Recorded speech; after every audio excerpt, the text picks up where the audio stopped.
Olá pessoal, tudo bem? Então hoje vamos falar um pouco sobre a geopolítica na América do Sul. Vou falar alguns conflitos que houveram, em alguns países e falar um pouco da situação no Brasil também atualmente, certo? Então primeiramente eu começo falando do conflito que teve nas Ilhas Malvinas, porque estas ilhas pertenciam, teve uma ocupação até 1833 pela Argentina, porém os britânicos expulsaram os argentinos, que tinham se estabelecido lá em 1820, e a partir deste ano, de 1833, a Inglaterra acabou tendo posse dessas ilhas que estão aqui no mapa. Então, em abril de 1982, o governo de ditadura militar na Argentina, enviaram algumas tropas nessas ilhas para reivindicar a posse deste arquipélago. Só que o Reino Unido, reagiu à invasão e enviou forças militares para retirar as tropas argentinas. E ele teve o apoio dos Estados Unidos, sendo assim, os britânicos conseguiram tomar posse novamente desta ilha. E a Argentina acabou se rendendo, O arquipélago continuou sob domínio britânico, mas o impasse ainda não foi resolvido, porque a Argentina ainda mantém o desejo de recuperar um dia esse arquipélago. Então fica esse conflito ainda entre os dois países pela posse desta ilha. Outro conflito que eu gostaria de mencionar, foi a questão do Brasil e Bolívia, que durou algum tempo, pois no final do século XIX, início do século XX, havia um impasse entre os dois países, em relação ao atual território conhecido como Acre, que pertence ao Brasil hoje, mas antigamente pertencia à Bolívia. Então, em 1903 foi resolvido este impasse, A Bolívia vendeu o território correspondente ao Acre para o Brasil mediante a assinatura de um tratado chamado Tratado de Petrópolis. Assim, além do pagamento em dinheiro, o Brasil em troca comprometeu-se a construir a estrada de ferro Madeira-Mamoré, que foi construída de fato, para que a Bolívia tivesse acesso, aos rios amazônicos e pudesse transportar por eles o látex e outros minerais destinados à exportação, porque assim a Bolívia poderia facilmente ter caminho, aos portos do Brasil para poder exportar estes minérios também. Então foi um conflito que foi resolvido. Também gostaria de falar, pessoal, por meio deste mapa, que o Brasil tem um longo território, Ele possui diversas fronteiras, principalmente aqui entre Argentina, Paraguai, e essa fronteira ela pode ser molhada quando ela possui um rio, um lago, entre os dois países, ou pode ser uma fronteira seca, quando apenas uma longa faixa de terra separa os dois países. E geralmente podemos ter algumas cidades que estão entre a fronteira dos dois países, e a gente chama estas cidades, de cidades gêmeas, que a gente vai ver logo a seguir.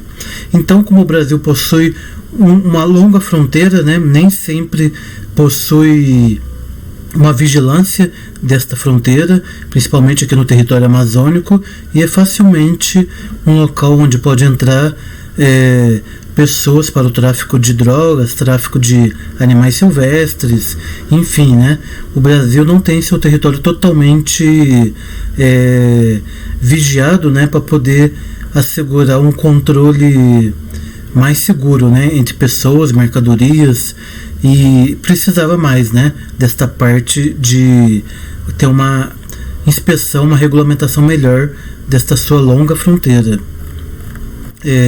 Então, falando um pouco sobre cidades gêmeas, pessoal, esse esquema aqui mostra bem, Temos aqui, por exemplo, o país B, Brasil, o país A, Bolívia. E aqui temos um município. Só que este longo município, nessa cidade, uma parte dela está no país B, Brasil, uma parte dela está na Bolívia.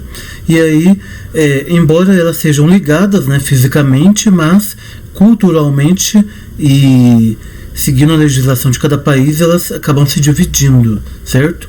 Aqui, inclusive, está falando, né, que cidades gêmeas correspondem a municípios cortados pela linha de fronteira, terrestre ou fluvial, articuladas ou não por obras de infraestrutura, com população superior a 2.000 habitantes e que apresentam grande potencial de integração econômica e cultural com os seus países vizinhos, certo? Então eu mostro aqui um mapa, né, onde o Brasil possui diversas cidades gêmeas que corresponde a cidades que estão tanto numa parte do município como em outra. Eu conheço aqui, por exemplo, Guajará-Mirim, né, que faz fronteira aqui com o Brasil e Bolívia, que metade da cidade é chamada Guajará-Mirim, aqui no município de Rondônia, e a outra metade é chamada Guaiará-Mirim, que fica aqui no município da Bolívia. Então, embora elas tenham características físicas semelhantes, mas culturalmente, né, falam línguas diferentes, e tem sua própria legislação, né? Só que elas são unidas, né, principalmente nessa parte comercial e econômica, e fica até mais fácil essa troca, né, de comércio entre as duas cidades. E assim o Brasil possui diversas cidades gêmeas, tanto fazendo fronteira aqui no Uruguai, Paraguai, né, Peru, Bolívia, enfim, como o Brasil possui uma longa faixa, né, de fronteira, principalmente fronteira seca, né, ele acaba tendo várias cidades gêmeas, como eu já falei. Outra coisa que eu gostaria de falar, né, são a questão da geopolítica da Antártida, porque até o início do século XX, né, havia várias nações que queriam a posse da Antártida, inclusive a Grã-Bretanha, né, declarou soberania sobre as ilhas e a terra entre 20 e 50 graus de longitude, dando origem ao que chamamos de território antártico britânico. Nova Zelândia, Argentina, Chile também seguiram esse procedimento para delimitar seu território seguindo os paralelos e meridianos. Só que isso não foi uma divisão tão democrática assim, né? Porque outros países não iriam ter posse do território. Então, o que aconteceu?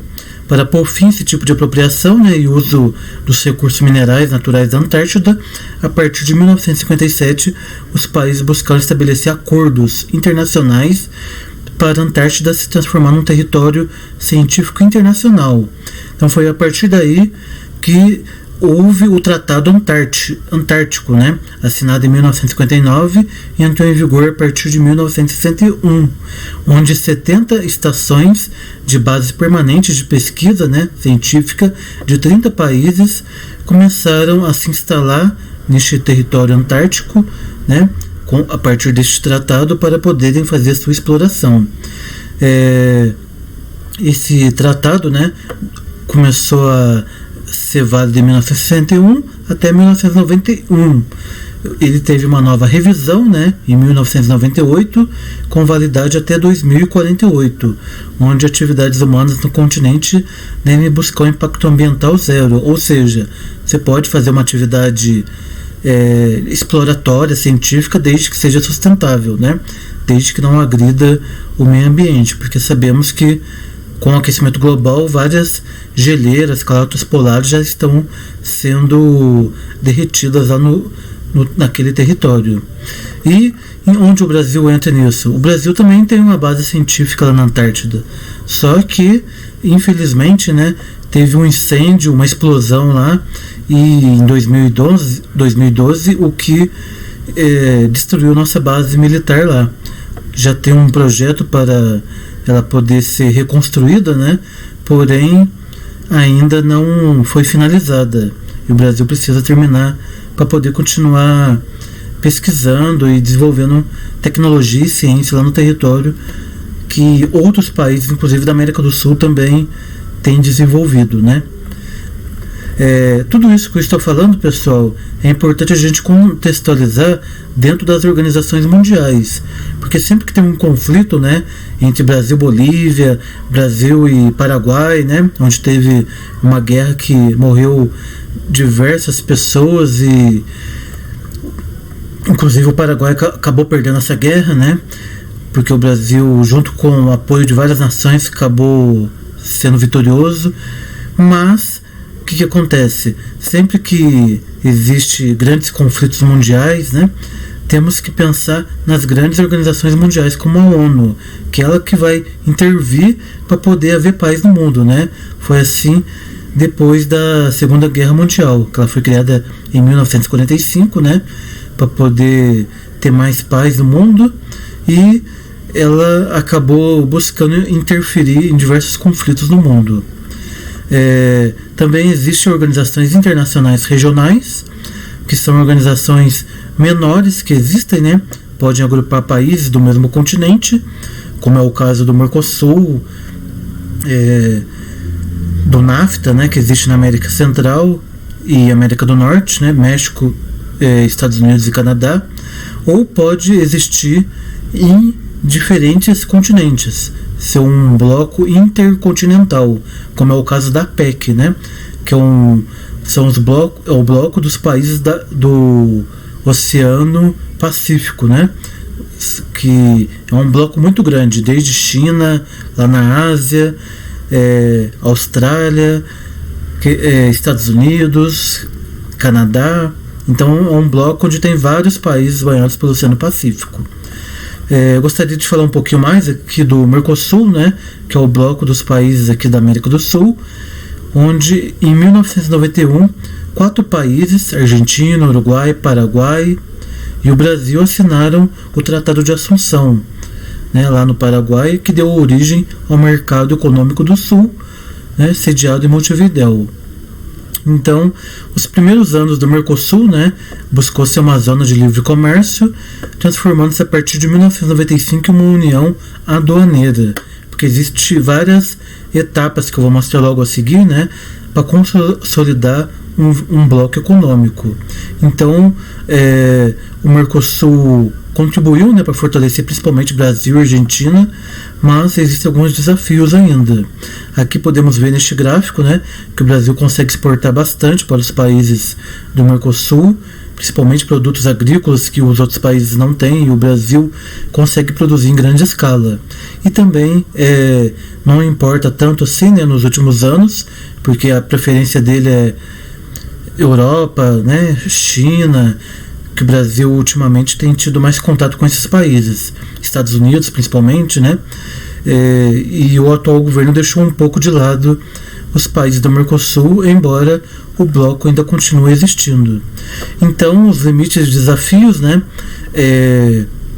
o bloco aproximou o Brasil de outros países vizinhos, que ajudou bastante, né, porém, a ter mais influência, porém, existe essa rivalidade entre Argentina e Brasil para quem vai ter mais aumento da sua economia dentro do Mercosul, que é um bloco que acabou sendo um pouco deixado de lado, mas o Brasil ainda precisa fortalecer suas parcerias, né? Então aqui, pessoal, só para relembrarmos, né, os níveis de integração, o Mercosul começou como uma área de livre comércio. O que significa isso? Ele reduziu e eliminou as tarifas alfandegárias, né, sobre importação e exportação, por isso que o Brasil aumentou bastante suas exportações entre os países membros, e cada membro fixa a própria tarifa alfandegária no comércio com o país não membro. E geralmente eles diminuem bastante para ser lucrativamente rentável, né, quando você exporta para outro país. Aí depois disso ele vira uma união aduaneira. O país começa a eliminar as barreiras completamente alfandegárias, né? Ele fixa uma tarifa comum, tarifa externa comum chamada TEC, onde os países não membros negociam com o bloco, ou seja, Brasil, Uruguai, Paraguai e Argentina têm a mesma tarifa comercial entre eles, né, de exportação e importação. Já os países de fora, eles acabam tendo uma tarifa maior, né?